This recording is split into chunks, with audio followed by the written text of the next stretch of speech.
Welcome to the Black Men Think podcast.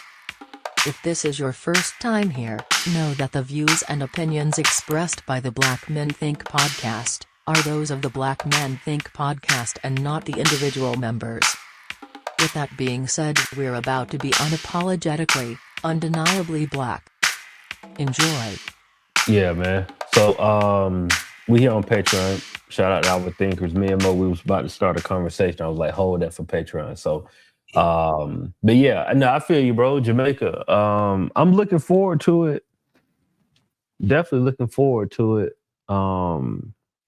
Think it's gonna be a good trip. We going in a different time though, because like I know Tori and them, they going a couple of days before us, because like we can, the hospital situation. Are y'all gonna overlap at all? Yeah, we're gonna overlap. So Okay.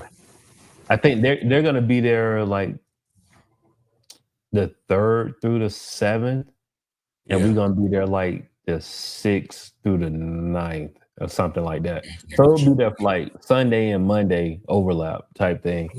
But it was still cool out, because at first we was like, man, we ain't gonna be able to make it. And then I just felt like, what if we go different days? Because it works out for us because Jay gonna be out of school. Gotcha. And so like my mother-in-law only got to worry about really taking one kid to school. You know what I'm saying? So it was like trying to get them to take 2 kids to school, bro. Yeah. That's gonna be too much. I was like, yeah, we ain't gonna go for it. Yeah, between the whole, hospital opening and Yeah. I mean, really, this fall break for our kids right here. So Right now? no, I'm tripping. Last week. Last week, okay. So I just realized they just got back and they out of school as it is. But Yeah. it just didn't make sense to like try to navigate all of that. And then for one, she didn't even supposed to be, going nowhere and whatnot. Yeah, I feel that. Yeah, So it was man. just like, Some trips you can make, some you can't. I know well, no, I'll say this. The wifey said, we should probably dial back on the trips next year.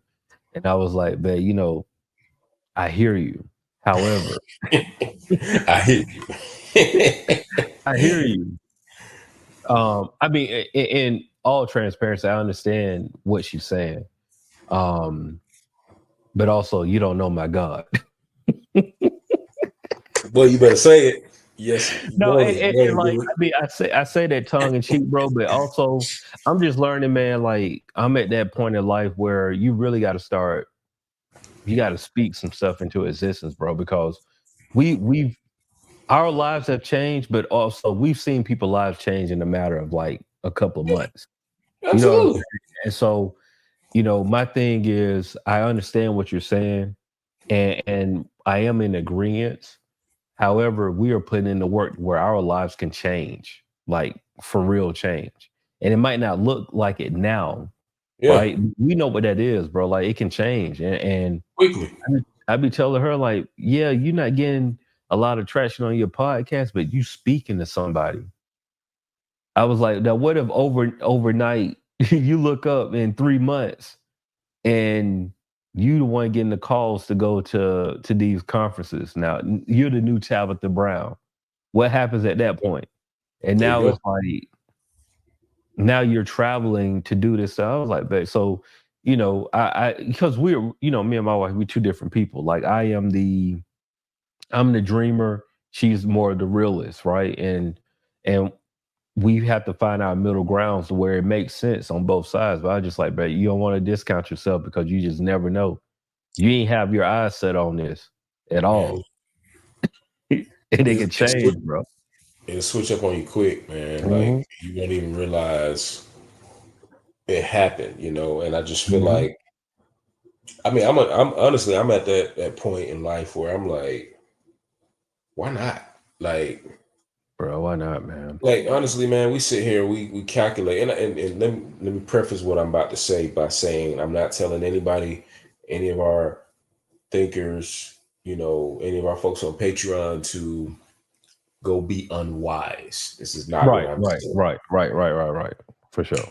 What I am saying is all this money, all of these things that we tiptoe around and are so cautious about, Mm-hmm. when we leave this earth, don't none of that matter.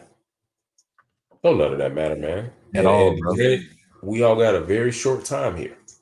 Yeah. So I'm at that point where I'm like, why not? Like, if it's something that I feel like I want to do, want to experience, what I'm not about to do is allow fear to keep Mm-hmm. me from trying to experience it.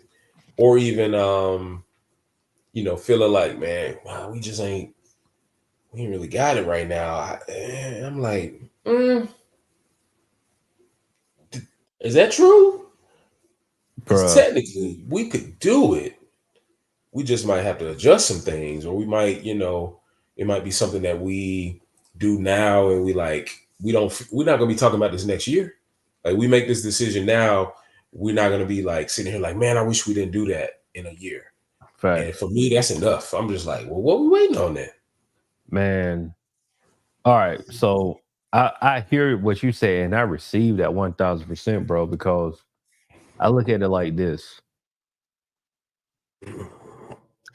Unless it's causing, I'm not skipping my mortgage to go on a trip. Facts. Let's make it practical. So let's make it practical, right? And I think a lot of it too has to do with just our relationship with money. Um, because most of us are in the first generation of money as black people. Like, just keep it Right. a buck. We're in the first generation of money. And because we're in the first generation of money, we either don't know how to manage it or we don't know how to be used to having it. And we're worried about losing it. Our counterparts don't worry about those small things. A $10,000 debt I to was our just about to say, counterpart is nothing. they actually plan their debt around those things. Like, plan their debt. Yeah. And so the thing is just our relationship with money, bro. Like, our whole life we've been taught. Like, I mean, just think about it, right? Like, if you just really think about your relationship with money, your Mhm. entire life you've been taught to not get in debt or pay off debt. That's all we've been taught. Like, our mentality is I don't want to owe anybody. Mhm. Now, what you know now as a 40-year-old black man in America is that everybody gonna owe somebody. It's all about how you leverage that, Mhm. right? If I owe $40,000 to Wells Fargo, but I use the $40,000 to go and buy a business that cash flows $120,000 a year, Mhm. do I owe $40,000 to Wells Fargo? No, you don't. Nope. If Nope. All you I did. Mm-mm. if I owe Chase Bank $400,000 for a mortgage, but my house is worth $800,000, do I owe Chase $400,000 for a mortgage?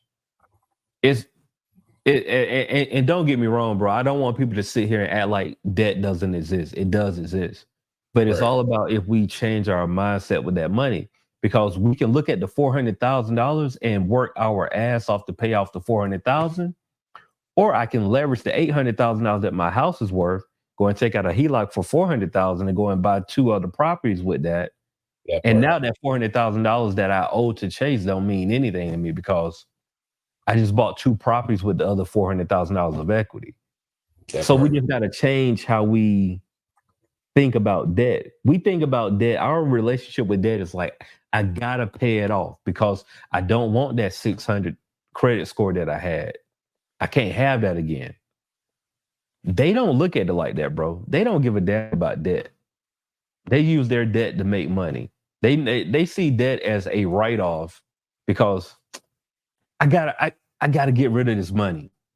I gotta get rid of this money. So I gotta have some debt somewhere so I can, like, you know exactly what I'm talking about. It, it's crazy. And I think we kind of alluded to this on the episode that we were on earlier. It's just, I don't know. I wish the programming was different. I Yeah. wish we I wish the lens in which we saw everything around us had more perspective. And Mm, I think what just an honest assessment, I think, is just our perspective was formed and shaped by fear, yeah. as opposed to like being able to step outside of that fear and practically seeing what's before you, right?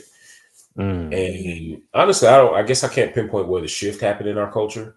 I think I think our generation is just a little more informed. We have more access. yeah, yeah. Um, content comes quicker, learning happens faster. We have the tools to apply Hmm. instantly, and then the barriers I think have been, they're not gone, but they're broken, they're lessened. When Yeah. it comes to going walking into a bank and what your power is walking through the door, as opposed to maybe what our parents experienced. Right. When it comes to sitting at that table, signing a deal, having business partners that are like you, as opposed to being manipulated by somebody that's outside of your community and they're taking advantage of you. Hmm. It's a different world. We have different advantages without Right. question. Um, you know, and I have to keep reminding myself what we're doing now is honestly breaking barriers for the next generation. And I just got to think about my kids at this point. Like, That yep. I mean, that's a good point, bro. And it comes with like the unselfishness too, because I know there are so many things that we want to do. Um, but I mean, just quite frankly, bro, there's just a lot of stuff that my parents didn't equip me for. And I have to be honest about that. I can't Mhm. blame them because honestly, it's my grandparents' fault, Yeah. right? They Yeah. didn't teach them, right? Yeah. Like, and it's not even trying to blame fault, but we just have to be accountable. My grandparents didn't know that information. So what my grandparents taught my parents was that get you a good job, buy a house. What my parents taught me, get an education, get a good job, buy a house. Mhm. What I'm teaching my kids, get you some real estate, get you a business, and rent. You see what I'm saying? Right. Because Yep. it's different, right? It's Like different. it's different, bro. We don't we can get caught up in home ownership, all of this. Bro, in my mind right now as a 40-year-old black man, bro, if I could do it all over again, I would rent me a nice apartment, but I would own 5 different houses in Atlanta. Mhm.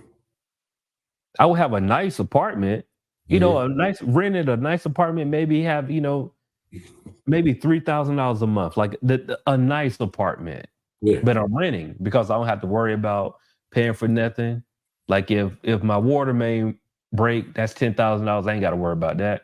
If appliance break, $5,000. I ain't got to worry about that. Plumbing go bad, I don't have to worry about none of that. I'm just paying $3,000 a month.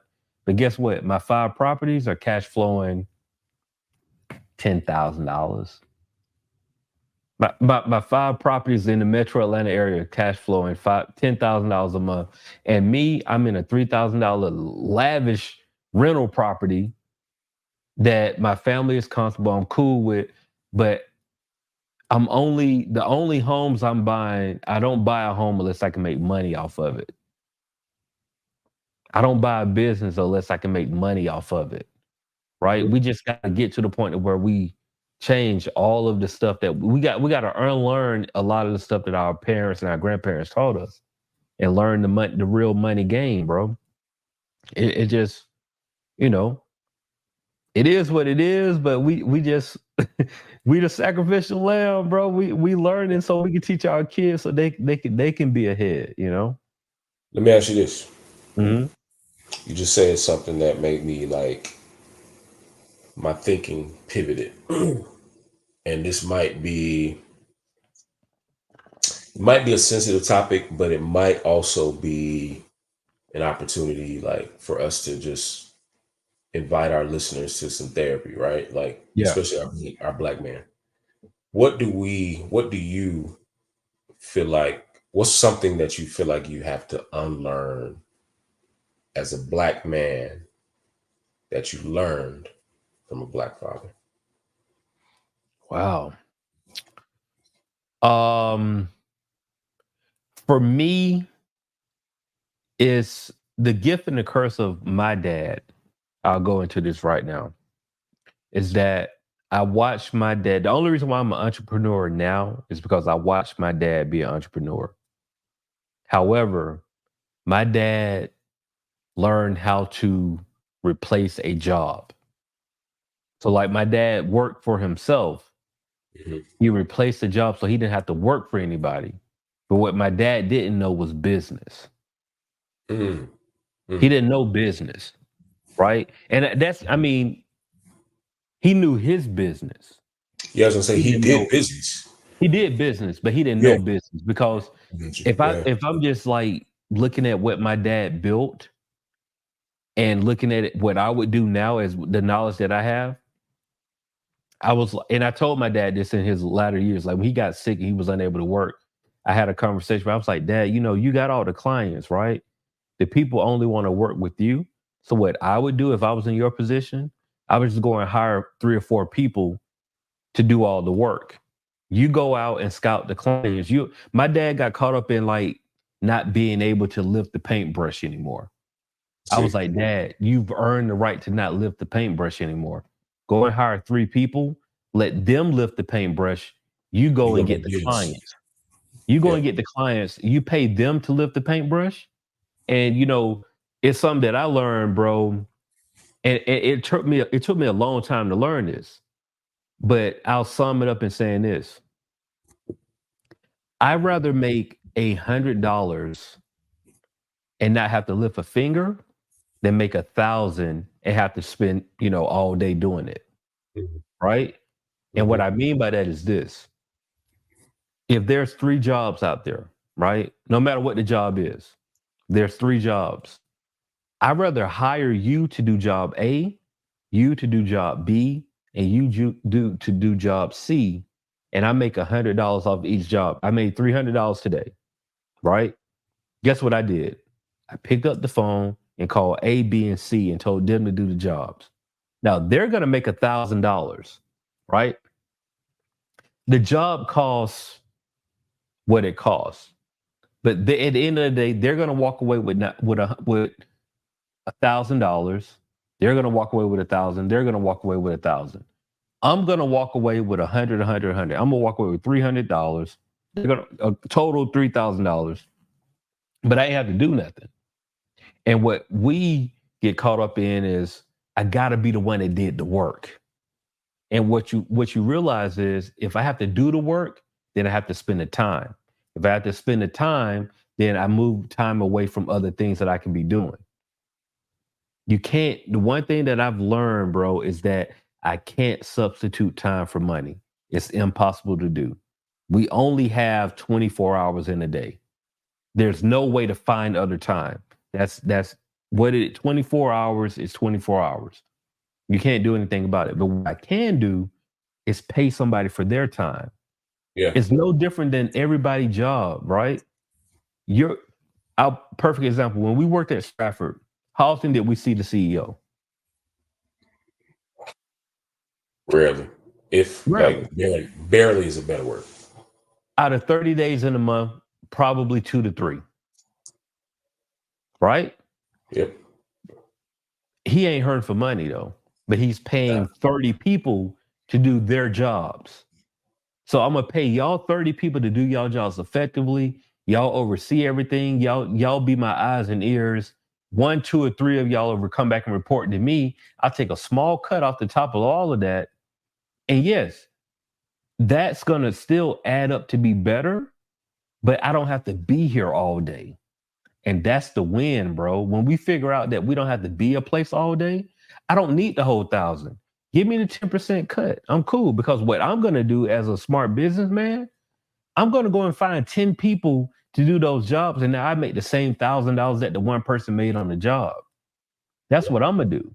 And now the money is gonna flow because I'm smart enough to know now I can go and get 100 people to do all of that. And now my number just multiplies because all I did was pick up the phone and I called the people that need to call to do the job. And now I don't have to be there and physically do it.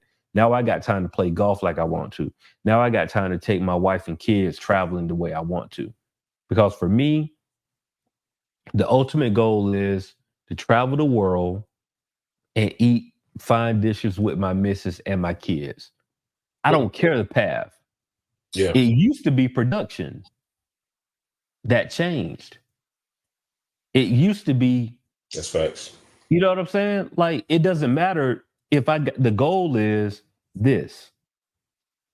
The ridiculous goal is to own the Atlanta Braves, Hmm. right?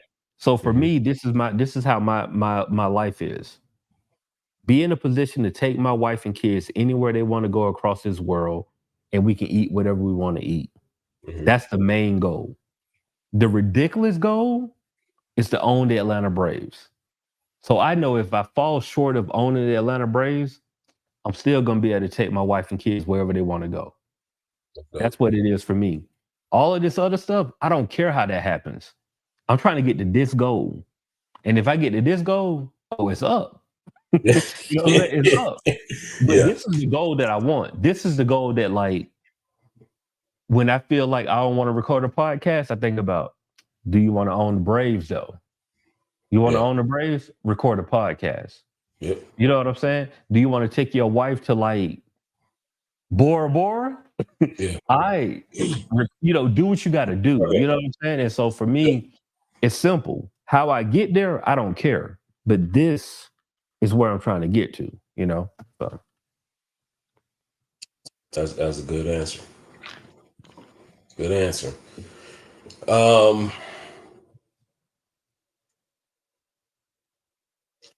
I think I would have. I would try to unlearn. Hmm.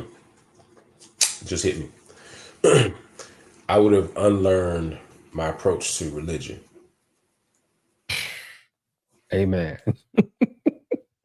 I Amen. would. I would unlearn it, and I say this as a pastor's kid, and I also say this.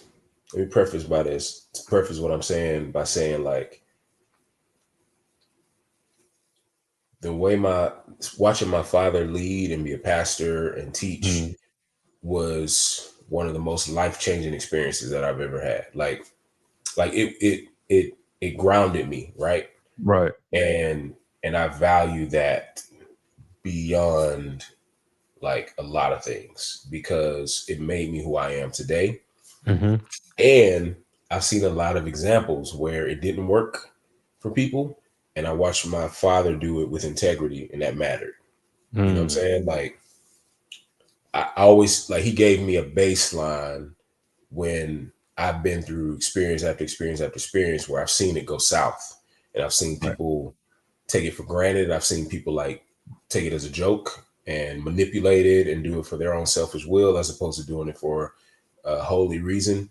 And I watched my dad do it for God, like literally do it for him, Yeah, you know.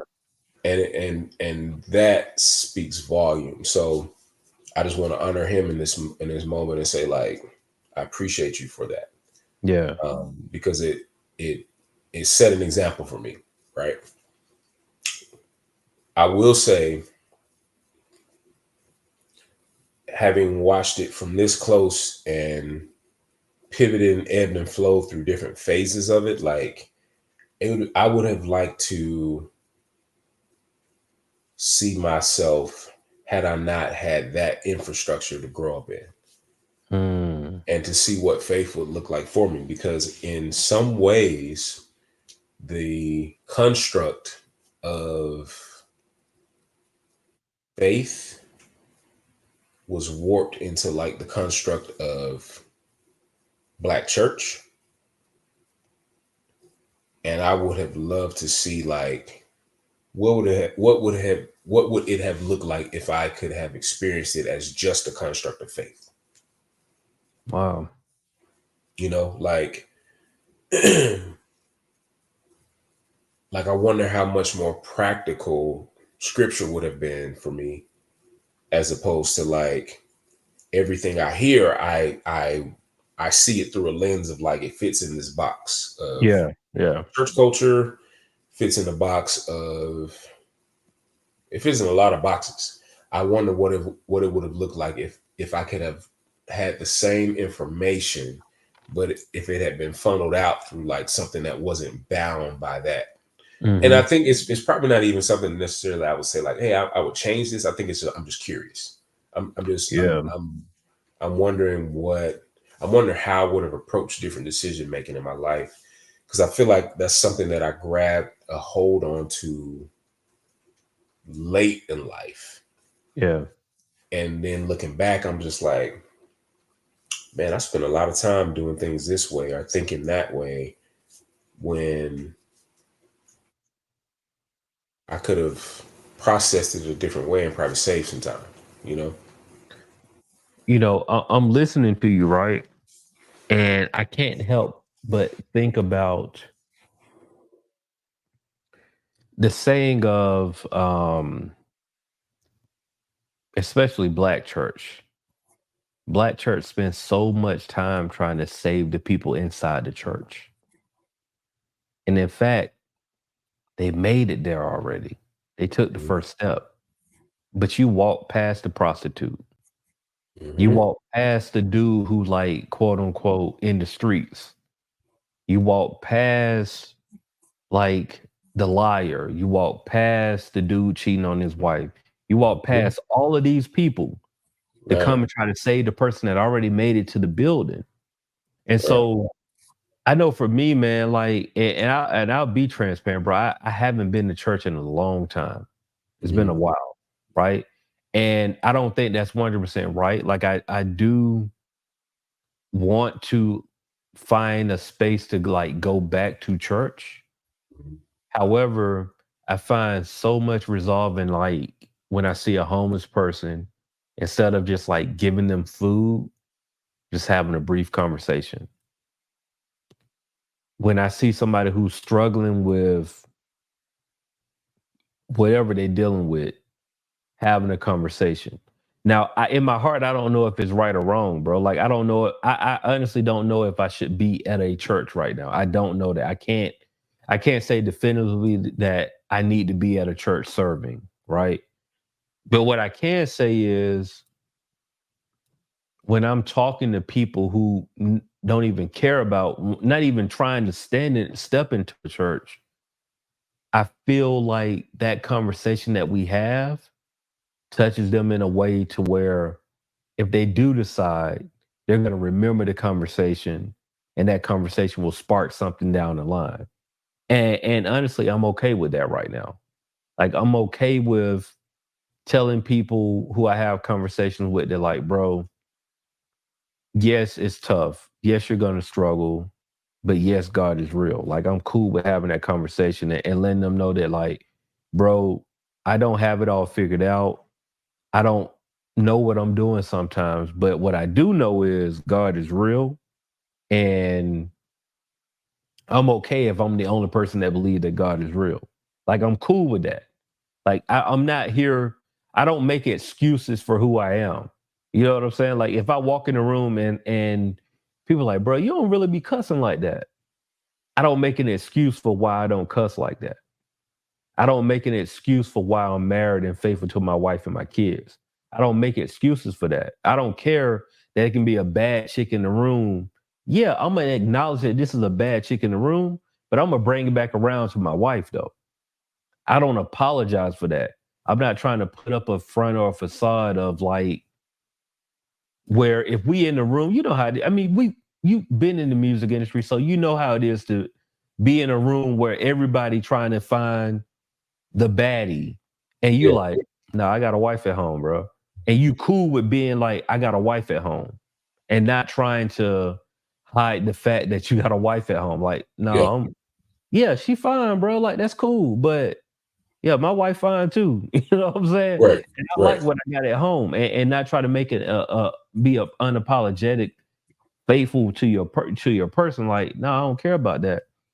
And I think that that's an important place to be, bro. Like I um I saw somebody from Destiny. That's and yeah, y'all rock with us long enough. Y'all have heard about Destiny. But I walked in Kroger And I saw this guy, and I was like, man, you look familiar, bro. And usually when I see somebody that looks familiar to me, my go-to is Georgia State. I was like, you went to state? He was like, no, I ain't go to state. He was like, what church you went to? And I was like, you went to Destiny, didn't you? He was like, yeah, I went to Destiny. And we didn't say much because when I say you went to Destiny and he said You you don't went have to to say Destiny, much. we already Yeah. know. The Now story has been told. the story been told. Now, this guy is like right-hand man though. And so Okay. you'll know who I'm talking about. I won't say his name here, but Yeah. I'll say it off when we close. But this was somebody who was like right next to him all the time. And so, but when I said that, we both looked at each other and were like, shook hands, like, yeah, I went to Destiny too. Older gentleman. Yeah, he probably Salute. like, he Salute. That's all I'm probably saying. Salute to him. I already know what tall, you're talking about. tall guy. But Yep. like, and he probably still in conversation with him. I don't know. We didn't go that far, but Yeah. it was just like that moment when I was just like, I see the fact that you led with church, you still on your path. Mhm. Like I know you still on you still doing what you need to do. You know what I'm saying? And so Yeah. I just say all that to say, bro, like you got to find your way. And I feel you on that because we grew up in a time where your parents just sent you to church, but they ain't really. And maybe for you it was a little bit different because like your dad was a pastor. Your dad is a Yeah. pastor. But bro, my folks just sent me to church because it was the thing to do. Send me to Right. church. And we didn't really get into the why I'm at church. It's just like you go to church, and it Yeah. is what it is. I feel like that's exactly like kind of in the space that I feel is just I wish I would have been able to experience impact outside of the lens of like it has to funnel through the church, Mm-hmm. you know, because having done that now at this point in my life, like I feel like honestly I feel like I missed out on opportunities to reach people, Yeah, and I yeah, missed out on opportunities to connect with people that I had been taught that I wasn't a match for because they weren't in this space. And yet man, that's a it's bar. some relationships, bro, that I already know. Like I literally see them in my brain. I'm just like, dang, I dropped the ball on that one Drop because the I ball. wasn't ready. I didn't know. I didn't realize how impactful I could have been because I was trying to see things through the lens that I had been taught to see. Yeah, And granted, I'm not even saying this to say this like that. My dad taught me this. I'm saying that confinement of black church at the time mm-hmm. made it so that certain people they weren't allowed in. Yeah, And in actuality, there should have never been walls there. There should have never been a, yeah, a closed door. It should have been an open door policy, bro. Because that's how Jesus would have did it. yeah, If we keeping it 100, and no person would have been turned away. You know what I'm yeah, saying? And looking back, I'm just like, man, like had I had a different mindset, the relationship would have been even more impactful as opposed to like at some point it was cut off. And I yeah, don't mind yeah, taking a portion of that blame because it's like, dang, I was closed minded on that one. yeah. Right, I wasn't right, ready right. to like for real connect when they were probably more ready than I was. And Yeah, yet I had the information that could have changed everything. So that's so. While I hear you and understand and receive that and agree, I will add this to it, bro. You know, God doesn't make any mistakes. So it's quite possible that you probably just wasn't as equipped back then to handle that yeah, situation that you are now. true. But I feel you, bro. It's I have those moments over and over in my head, man. Like especially during that time, probably like our 22, 23 to like 25, like when we were Yeah. just no, bro. If Brian can change, we all can change. Right, That right, that right. that time frame. Yeah. where I closed out so many people who probably was seeking God, bro, and who was just like they were outside, and I was trying to be straight and narrow path, and I was just, man, like, I ain't trying to. I don't want to. And when you think about it, it's really it's you not having your faith because you're thinking like, I can't go over here because if I go over here, bro, ain't no telling what can happen if I go over here. When in fact, your presence really was needed over there. Presence will change the environment. Your presence would have changed everything. But also that's your walk. You know what I'm saying? So it kind of worked hand in hand. But I feel because I can recollect now and think, man, there are so many opportunities where I was just like, nah, I can't go over there because you're on a different type of time. When in fact we could have changed that type of time. If my faith was strong as it is, Right. I could have easily went there and been like, you know what? There's no need for us to do this. Let's talk about something else. Yeah. You know what I'm saying? And like, who knows? It could have changed the trajectory of that person's life. It could have changed my life. Who knows? You know what I'm saying? But I feel you, bro. I definitely feel you on that. 100%. Amen. Hey, I'll say this. I'll go ahead and add this on it. While this is a Patreon episode, this episode will have to also be an episode for other people. We're going to put this on Patreon first. Y'all going to get it. Y'all going to digest it. Y'all going to love it. But I'm just letting y'all know we're going to also put this episode out to everybody else because I feel like what me and Mo talked about tonight is something that somebody else that's outside of our Patreon family needs to hear. I just think that's it's needed. It's a needed conversation. And so, yes, Patreon, our thinkers, y'all going to get it first. Y'all will be able to digest it, pass it around or whatever. But some conversations need to be heard by the masses. And right now, the masses is bigger than Patreon. You know what I'm saying? And we understand that we got a responsibility on the Black Man Think podcast. And so we're going to do the right thing. We're going to do the right thing. So with that being said, remember, Black Man Think podcast, where we elevate our Black men because Black men be out here thinking. We appreciate y'all. We appreciate our Patreon members, our thinkers. We appreciate anybody that takes the time out of their day to listen to what we got to say. Because at the end of the day, right now we're two Black men talking that we went to college together and like got a real friendship, a real brotherhood. And who would have thought that y'all would be listening to us? This is just conversation we have on the regular. Yep. You know what I'm saying? But like y'all listen to us and y'all actually gathering something from our conversation. So we appreciate y'all. We thank y'all. And we'll see y'all next week. The Black Men Think Podcast.